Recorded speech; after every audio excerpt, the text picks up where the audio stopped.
The secret to buying back your time isn't working harder. It's building a team so strong your firm can run without you. Welcome to the Lawyer Millionaire Podcast, helping law firm owners grow their businesses and their wealth. I'm your host, Darren Wurz. Too many law firm owners get stuck in the weeds trying to do everything themselves. The result? Burnout, missed opportunities, and stalled growth. But with the right team in place, you can transform your firm into a business that scales without you carrying all the weight. We are on a mission to help lawyers and law firm owners maximize wealth and achieve financial independence. Welcome to the Lawyer Millionaire with Darren Wurz from Wurz Financial Services. Before we dive in, a quick reminder, our Lawyer Millionaire Book Club is in full swing, my friend. We're reading Buy Back Your Time by Dan Martell and hosting a live Zoom discussion with law firm owners just like you on Friday, September 19th. Don't miss your chance to grow your business and your network. Visit community.lawyermillionaire.com to join us. All right. Well, thank you so much for joining me today. I'm excited that you're here, and we're going to be talking about the fourth. This is the fourth episode in our series on the book Buy Back Your Time. Today, we're talking about hiring and building a high-performance team. So just a quick recap. In episode 1, we introduced the idea of buying back your time. We talked about the time audit and how you kind of figure out what your time is worth. In episode 2, we introduced the replacement ladder and talked about why your executive assistant is your number one hire, and we gave you some tips on that, so go back and check out that episode.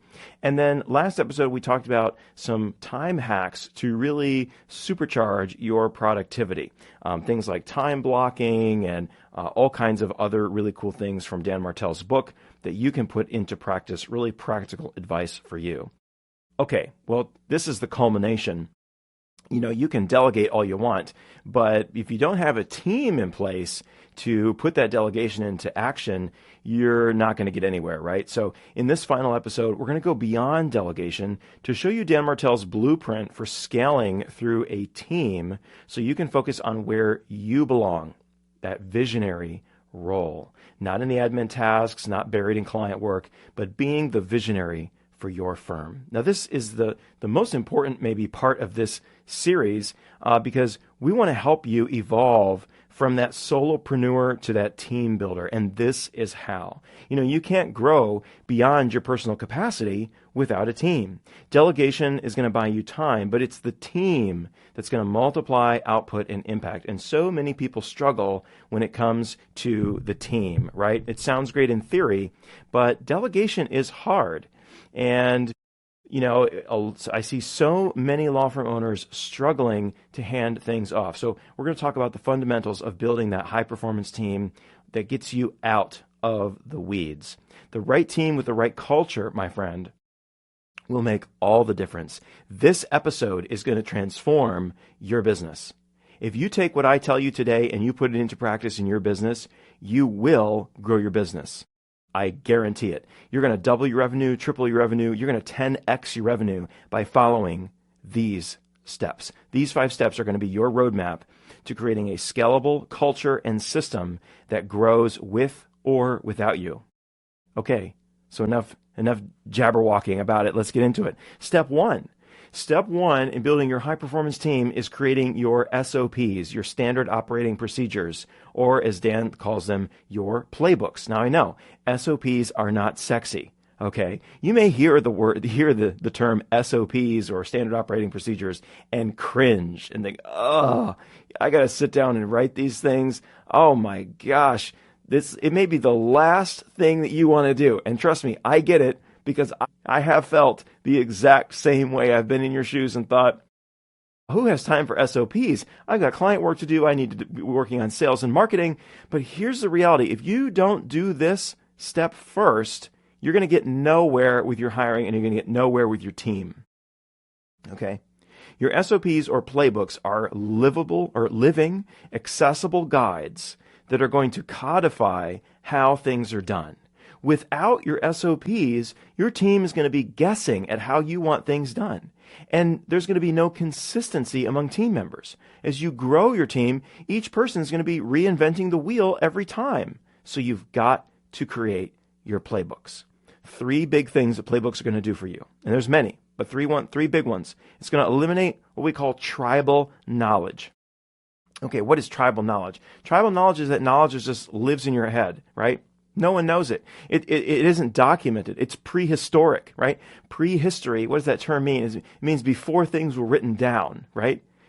That's where we get all these, myths and legends, right? Because they were stories that people passed down from generation to generation, word of mouth, and they weren't written down, right? When mankind started to write things down, boy, that changed the course of history, right? So we've got to start writing things down. The second thing is going to accelerate onboarding. When you bring on a new team member, they're not going to be guessing at what they need to be doing. They're going to have a written playbook on what they need to do.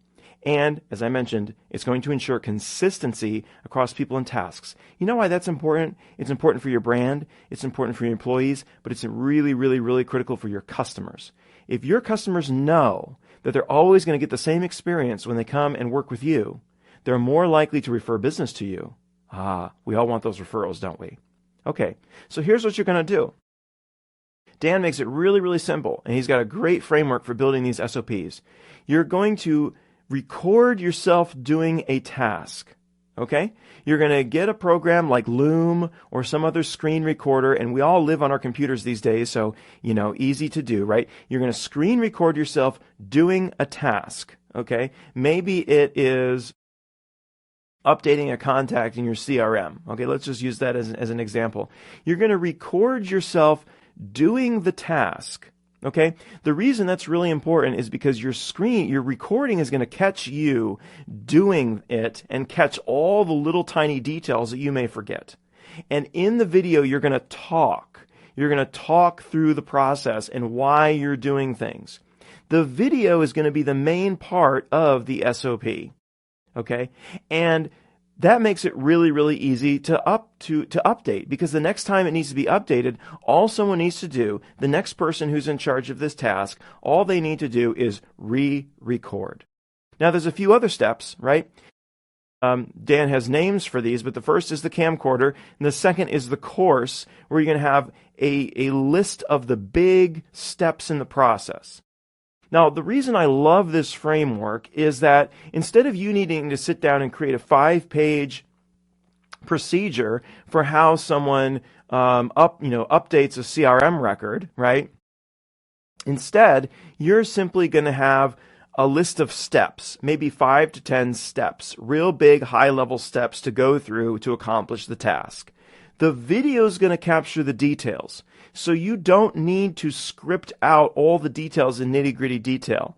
That makes it far more easier for people to understand, and it makes it far more likely for people to actually, read it and follow it, and it makes it far easier to update it in the future. Okay, so you have your course, you have a cadence of how frequently this task should be done, and you're going to the last part of that playbook is going to be a checklist. Here's how you know this was done, and what's the definition of done, right? Here's how you know this was done. Here's the things to check to make sure it was done properly. So really, really simple process. You're going to put all this in a Google Doc, and you're going to store it in a folder, and your SOPs are going to be living documents that can be easily updated. Now, how easy does that sound, right? It's so much simpler than creating a 200-page employee policies and procedures manual that no one is ever going to read. Let's be real, okay? All right, that's step 1, your SOPs. Step 2, understand who you're looking to hire and where to look. My friend, you want A players, and you want to know how to get them, okay?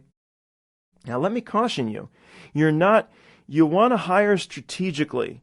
You don't want to hire someone just because, we need someone to do this task. You want to hire someone who's going to elevate your business, not someone who's just going to come in and perform tasks for you, Okay. Now remember, in our replacement ladder, that first hire should be your executive assistant. And you're looking for someone who's going to help you buy back your time, not just add more work to your plate. Always look for roles that will help elevate you to a higher level of leadership in your firm rather than simply fill in gaps in capacity. Oh, we need more help in this area or in that area. We could use somebody to help us update our social media. That's called haphazard hiring. No haphazard hiring allowed. Hire strategically. Hire a marketing manager, right, who is going to be in charge of your marketing efforts and is going to have very specific targets that they need to meet and outcomes that they need to achieve, not simply perform a list of tasks. You need talent. And there is talent out there, I'm telling you, right? There's talent out there that wants to work for you. You've done the hard part. You've created the brand. You've created the following. You've established the business, right? You've built the machine. Now you need the talent, not just task doers, okay? Next, in who to hire and what to look for, define your future structure. Define your future structure. Before hiring, map out where you want the team to be 2 to 3 years from now. 2 to 3 years from now, what are the roles that you're going to need? Right? Again, no haphazard hiring, right? Think strategically long-term about what the team looks like. This dream structure is going to give you clarity on the roles that you actually need today to move forward to get to that future. And remember to use Dan's replacement ladder logic and the sequence of hires. Start with the role that frees you the most, admin, and then move into operations, and then into marketing, and then into sales, and then into leadership. Now, where are you going to find these people? Well, you've got to get creative. And you know what? You should always be hiring. You know, I find it funny when people on LinkedIn put, now hiring on their profile picture. If you're a business, you're always hiring because you're always looking for talent. And you may need to get a little bit creative about where you find that talent. You may need to ask your team members if they know people. If maybe they worked with somebody at another business who was a really top A player that they really enjoyed working with and might be a great fit for your business and your culture. Or your next A player might already be excelling at another high-performing company. Likely they are. Likely they're not just sitting around looking for jobs. It's likely they've already been found and poached, right?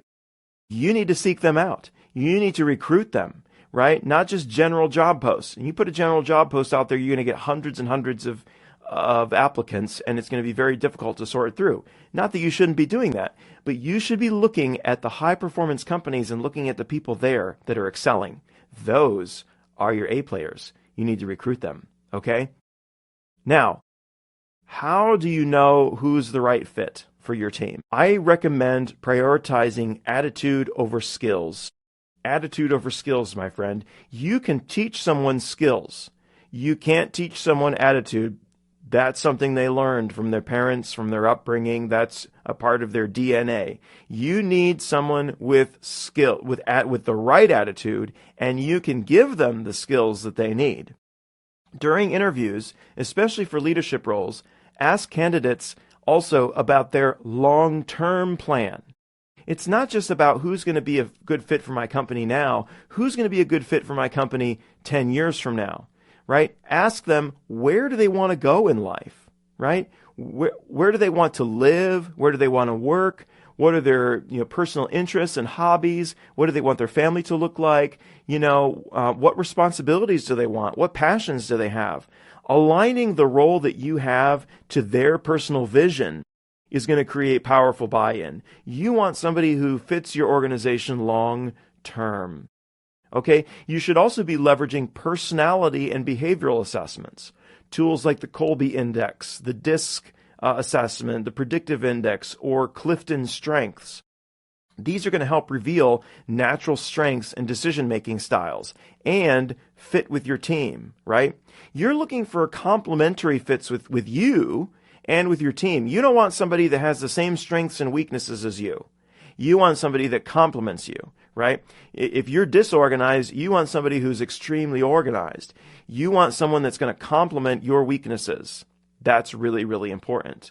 This is also going to help you determine where you should place people, because you're not just about getting great people. You want to get the right people in the right seats where they will thrive, right? Also, you can use these personality and behavioral assessments with your team. Make it a team building exercise. This helps provide a shared language for collaboration and for conflict resolution. But be careful. Personality and behavioral assessments are just one helpful tool. Don't rely solely on them for determining who you're going to hire. Okay? But it's really, really important to make sure you have the right people. Steps like this can help you avoid costly mishires. Hiring the wrong person can be very costly for your business. Lastly, in who to hire, look for A-player traits. Here are some A-player traits that can help you filter out the duds. Initiative. Does someone take initiative? Are they a go-getter? Are they gonna go and get things done without me needing to prompt them and ask them? Desire for excellence. That speaks for itself. A bias for solution, right? Are they solution-oriented? Are they the kind of person who doesn't just look at problems, but is always thinking, how can I fix this? How can I make this better? Are they transparent and honest and upfront? Do they have a sense of urgency? They want to get things done and get things done now and get things done fast. And lastly, and very importantly, do they have customer empathy?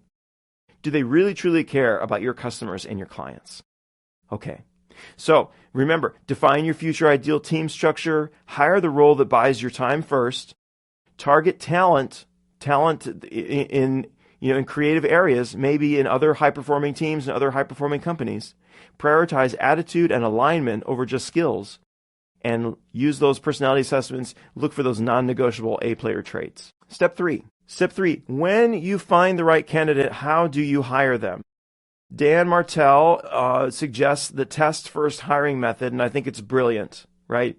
So often we hire people just based on the resume and their interview, but how do you really know how someone's going to work? How do you really know their capability until you've actually worked with them? So give them an opportunity to work with you. Assign them a small paid project before you commit to bringing them on full time, right? Give them something to do as a test assignment, as a test project, and pay them for it. And use that as a determination for if they're going to be the right fit for your team. There's a lot of great benefits to this. It's going to confirm their skills, help you understand their work ethic. You're going to be able to detect any red flags early. And ultimately, this may help you prevent costly, bad hires. For example, you might give a marketing hire a mini campaign to execute ahead of your full-time offer and see how they do, right? I think that's brilliant. Now, you're also, as I mentioned, you're going to get probably hundreds of candidates, and how do you screen? Another suggestion from the book, Buy Back Your Time, is to ask them to upload a video of themselves explaining why they want this job. Most people aren't going to do it because they're lazy, but some people will. And the people who will, those are the ones really want the job and really have the go-getter attitude that you're looking for. Step 4, once you have the right people on your team, you want to create the right culture. And you create the right culture through what Dan calls transformational leadership. Essentially what this means is delegating outcomes instead of tasks. Okay, so often when we bring people onto our team, we give them a list of to-dos. That's the wrong approach. That might be the right approach in the beginning, but you need to shift towards an ownership mentality. Give someone an ownership of an outcome. Don't just give them a task. Don't just say, task-oriented leadership is micromanagey. We don't want that. We don't want to micromanage. We don't want to tell people how to get things done. We want to tell people what to do and then be surprised at their results, right? Don't tell someone exactly how to run your email campaign. Give them a job. We want to get a certain number of new potential client bookings through our emails. Okay? We want to achieve a 10% increase in our open rate in our emails. Go figure it out. Okay? Transactional leadership tells people what to do, but transformational leadership defines the outcome and entrusts the person with execution. People excel when you give them ownership and accountability. People get burned out when you give them tasks. It's really, really important to understand that. People are motivated by having ownership over an outcome. They really are. So delegate those outcomes, not just tasks. And lastly, but very, very importantly, embrace a culture of feedback. The F word, feedback. Dan talks a lot about feedback in his book and why it's so critical. Feedback isn't optional. It's foundational to high-performance teams. High-performance teams embrace a culture of feedback. They're willing to give feedback. They're willing to ask for feedback. And this is how you get feedback. This is how you give feedback as well. You start by asking for it. Be open to it. I know as a high-achieving business owner, it can be difficult to receive feedback. But believe it or not, you and I don't know everything, and we are not perfect. Feedback is so, so helpful. One of my team members gave me feedback last week. They told me, you know what? You give a lot of shout-outs in our weekly meeting, but there's this one person that you haven't given very many shout-outs to, and I think they need more shout-outs. And you know what? I received that. And I said, thank you for that feedback. I accept that. Right? And go check out Dan's book. He gives you a very nice framework for how you ask for feedback and how you give feedback. Okay? And that can make it easy to do and avoid the hard feelings that sometimes come along with feedback. Okay? Best practices are make your feedback specific, timely, and growth focused. Right? Don't just give vague feedback, but make it very specific and make it about the company and about the goals of the company. And encourage it. You as the leader are the one that has to encourage it. And you start by inviting your team to share their feedback with you. I know it can be scary, but go do it. You're going to create a high-performing culture if you embrace feedback. Okay, so let's wrap it up. Here's our 5 steps, right? Number 1, create your SOPs and playbooks. Number 2, who to hire and where to look, right? Remember, you're looking for those A players and you got to look in creative places. Number 3, use the test-first hiring method. Don't just hire people off the block. Give them a specific project to do and see how they do. Number 4, transformational leadership. Delegate outcomes, not just tasks. And lastly, embrace a culture of feedback. The real gain here is not just buying back your time. This is how you grow, my friend. This is how you create a stellar Class A company. And it's how you are going to create freedom and growth for yourself. Okay, so we've gone through this arc here. We talked about auditing your time, that replacement ladder, and hiring your executive assistant. We gave you some great tips on optimizing your productivity. And in today's episode, we talked about building that high-performance team that's going to retain and attract talent and scale your business. So critical. So my challenge to you this week, friend, stop trying to do it all yourself. Document one SOP, identify your next hire, and ask your team for feedback this week. I dare you. I dare you. Go into that weekly meeting and say, okay, team, give me some feedback. Right? And they may not be willing to share at first because they may not be used to it. But if you let them know and understand and feel that it's a safe environment to give feedback, you're going to be happy that you did. Small steps like these are going to help you build a high-performance team. And remember, building the right team doesn't just free up your time. It's how you scale your firm and create lasting wealth. And here at the Lawyer Millionaire, that's exactly what we do, right? We're all about helping you create a better, more high-performing business so that you can ultimately create more wealth for yourself. Now, if you like today's episode, I do have a free resource for you. You can grab our high-performance team checklist to put all of today's lessons in action. I've taken everything from today. I've put it into a nice checklist for you. It's linked in the show notes. So just go on down to the show notes and you'll find the link there. And don't forget to join our live book club Zoom discussion of the book, Buy Back Your Time, happening on Friday, September 19th at 3 p.m. Eastern. You can save your seat by joining the community. If you're not yet a member, just go to community.lawyermillionaire.com. Now, who is the Lawyer Millionaire, my friend? It is you. Own it and live it. I'm your host, Darren Wurz. Thanks so much for joining me. I'll see you next time. Thank you for listening to The Lawyer Millionaire. click the follow button below to be notified when new episodes become available. This content has been made available for informational and educational purposes only. This content is not intended to represent investing or tax advice. Always seek the advice of a qualified investment or tax advisor with any questions you may have regarding your own financial circumstances.